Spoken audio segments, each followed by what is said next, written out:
Hi, welcome back to the channel. My name is Dave, and today I want to do a review of XYLG and QYLG. These are two income growth ETFs from Global X. Now, in the past, I've talked about QYLD, gave you my feelings on those, and as we went through that, I started building out this list, this income ETF list. So I want to see where these two fit in. Does this combination of growth and income move it up the list pretty far, or is it going to fall right to the bottom? I don't know. We'll have to find out. If that is what you're looking for, please stick around. Whoop.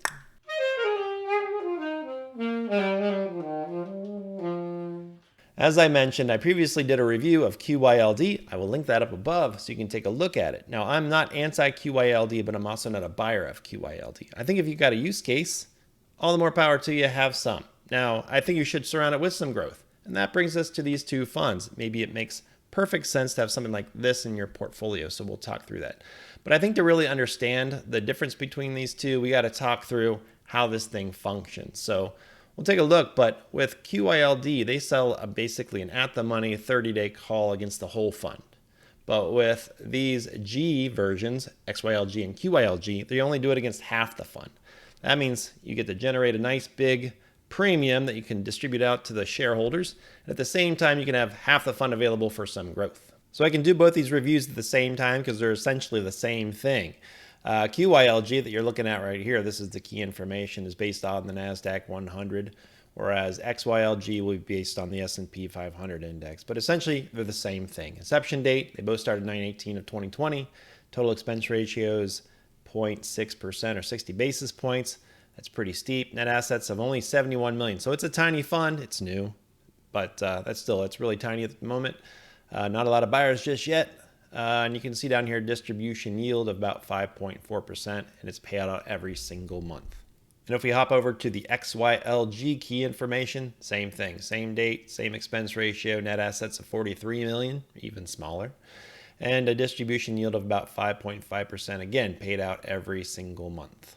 So with that said, what makes these things different than a typical S&P 500 index fund like SPY or VOO?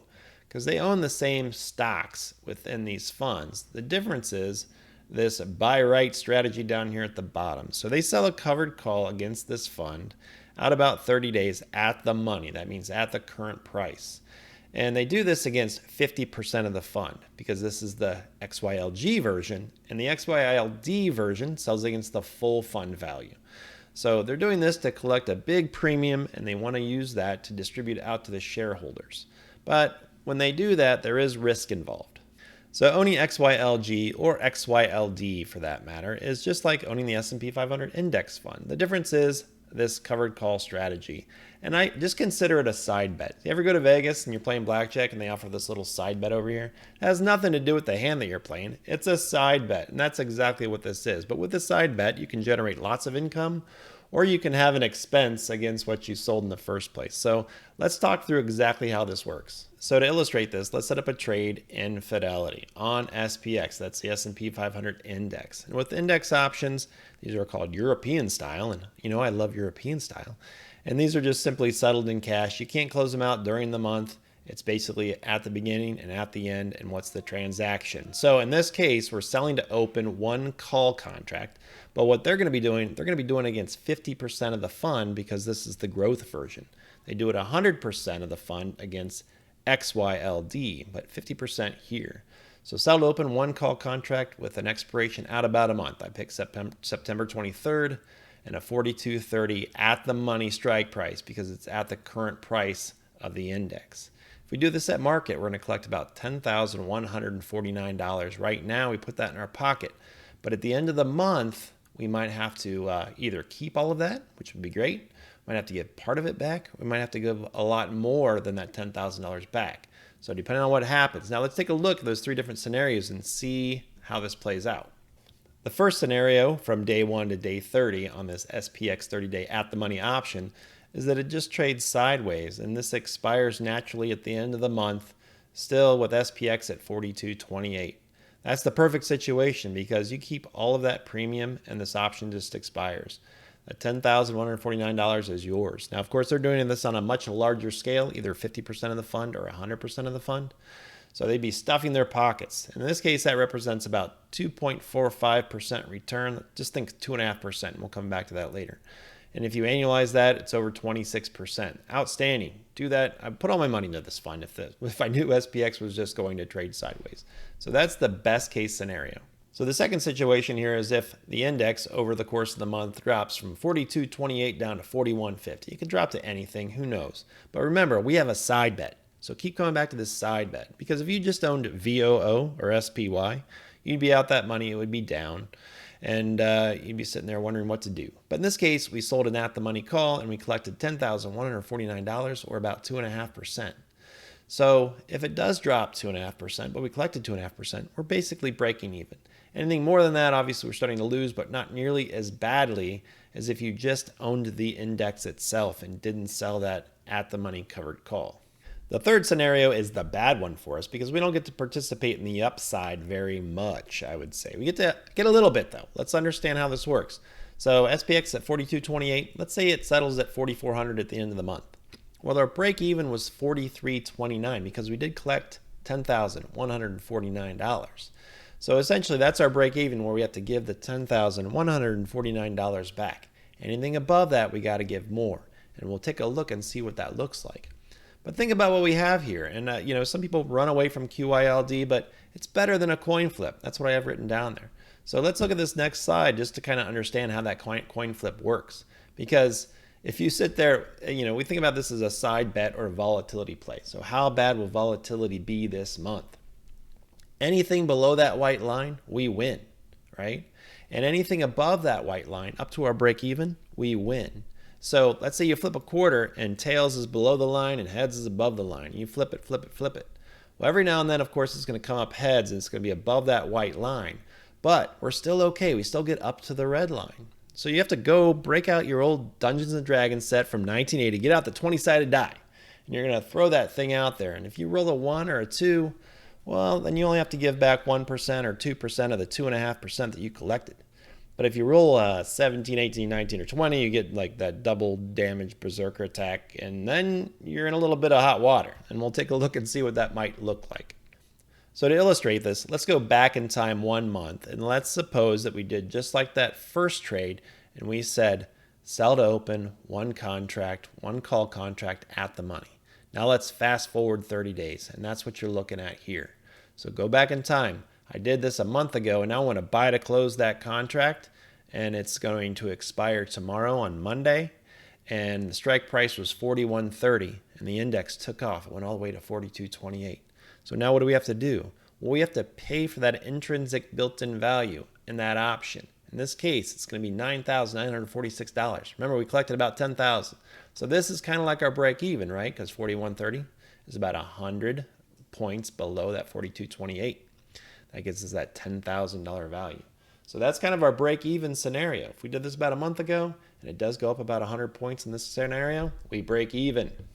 But in a bull run on our side bet here, it can get a lot worse than that. Again, this is where QYLD can fall apart a little bit in a bad month in a big bull run. So let's do that same scenario where we did this a month ago, and now we want to buy to close one. But we did this when it was at 4,000, and now it's run all the way up to 42.28. So now we have a lot more intrinsic built-in value in that option that we're going to have to pay for to close this European style option. In this case, it's going to cost us $22,422. So again, we collected about $10,000. That means we lost $12,000. So not a good situation. But again, let me come back to the fact that this is a volatility play, and more often than not, when you flip that quarter, you're going to win. You just don't know when it does come up heads how bad the punishment's going to be. So I realized that was a long explanation of how these things generate that income off that call option, but I think that's really important to understand before you put your money to work within these funds. Now, I still prefer JEPI and DIVO over these. Those are managed funds. There's intelligence behind them, and I like the way those work. I prefer those over these Global X funds, whether you have the D version or the G version. But, for some people, it might make sense. But as I was working through this in my own mind, I came to the conclusion that I would never, ever buy this G version for a simple reason. And that reason is marketing. Now, I'm sure the XYLG and QYLG funds came out of a demand that Global X saw. So they put the fund out there, right? And people are investing in this fund. But Look at this slide here. If we have $200,000 portfolio and we have two options here. One is we buy XYLG. The other one is we kind of synthetically created ourselves. So option one, A, we put $200,000 in XYLG. The expense ratio is 0.6%. That means annually we spend about $1,200. Now again, this doesn't come out like here's your minus $1,200. It comes out of the fund every day to take care of the back office and everything else that they got to take care of. But option B is you only buy $100,000 of XYLD, the D version, and you'll still get that same distribution yield, right? And the expense ratio there is 0.6, so annually that's $600. Combine that with $100,000 of VOO with an expense ratio that's much, much lower of 0.03%.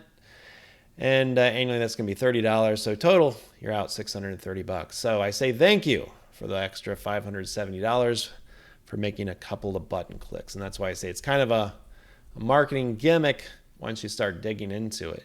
So XYLD, maybe.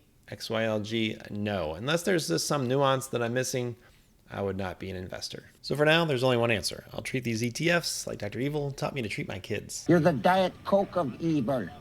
Just 1 calorie, not evil enough. So let's pull up the income ETF showdown and see where we stand now after a few weeks, and we're going to continue to pull these together. But for me, JEPI is still number 1, followed by Devo. And then we got the other 3 that we've talked about so far. But I've got a lot more because you guys gave me lots of great ideas. But you can see the expense ratio, distribution yield.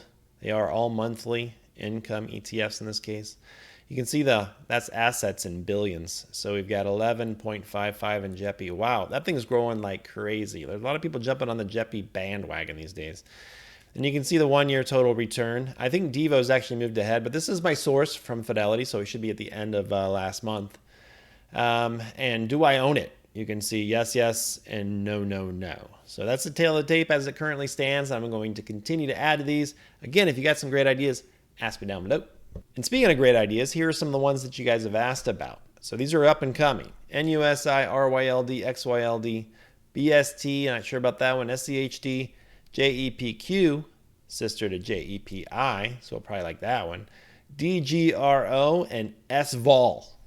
Short volatility, I think it was. That's a crazy fun. I just took a couple minutes to kind of gander at it, and I'm not so sure, but I like interesting products like this because unless you go and explore, you may never know. It might be the answer to all of our problems. And any other ones that you might have, again, ask down below. We're going to build this sucker out, give some feedback, and I'd love to hear it back from you as well. So if you have any questions on any of this, please ask down below. If you like this type of content, wealth building options, income ETFs, all that and more will be covered here in the future. Please like and subscribe. We'll talk to you real soon. Have a great night. Take care. Whoop.